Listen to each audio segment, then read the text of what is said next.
सभी YouTube family को राधे राधे, जय श्री कृष्ण, जय श्री राम, जय माता जी। श्री लड्डू गोपाल होती भाषा पे एक लालनवा गीत का जथे विवाह का अच्छा लगे तो लाइक करना, कमेंट करना, शेयर करना। जय माता जी। बेरिया की बेरे तू है भरज उलनवा, अरे भरज उलनवा, अरे जिनी जाय अपने ससुरारी ललनवा, अरे जिनी जाय अपने ससुरारी रे ललनवा, वही ससुरारिया में रतना कर चिरैया, रतना कर चिरैया, अरे वही लई तो है भर माई रे ललनवा,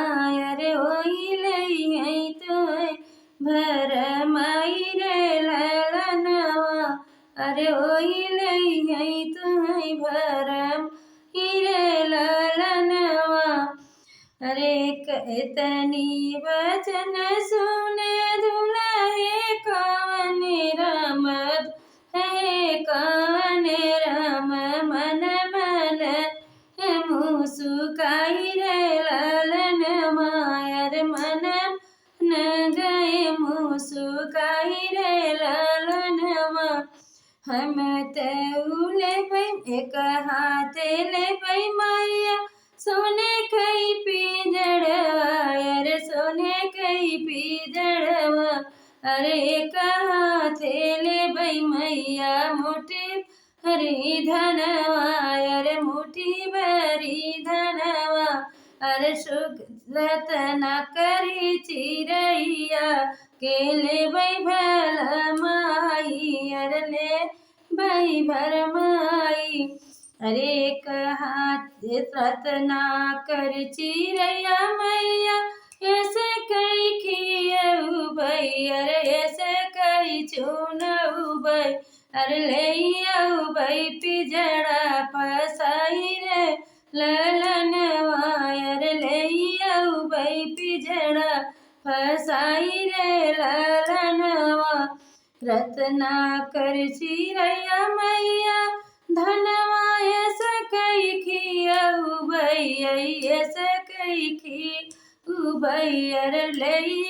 भई पिजड़ा फसाई ललनवा,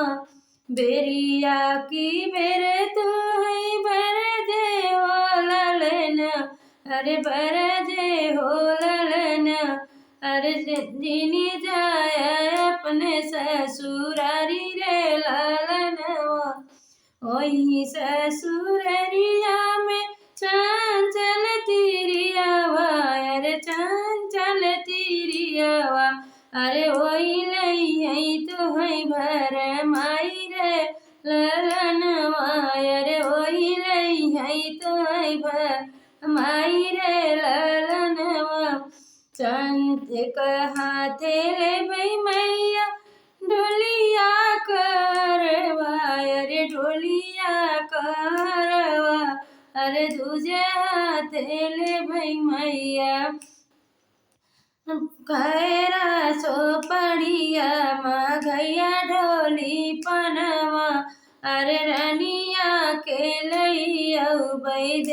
पने नीद सवा, अरे अपने नीद सवा,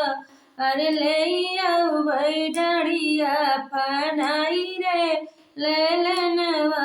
अरे ले भई डड़िया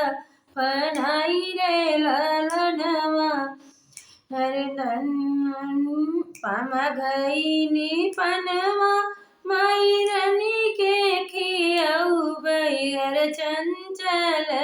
रानी के खियऊ भई, अरे ले भई डड़िया फसाई रे ललनवा, अरे ले भई डलवा बैठाई रे ललनवा, एक बने गईले दूसरे बने गईले, अरे तीसरे में पड़ई ससुरारी रे ललनवा, अरे तीसरे में पड़ई ससुरारी रे ललनवा, अरे भीतर ही बाटियों के बा रे चिरैया अरे परछिले तो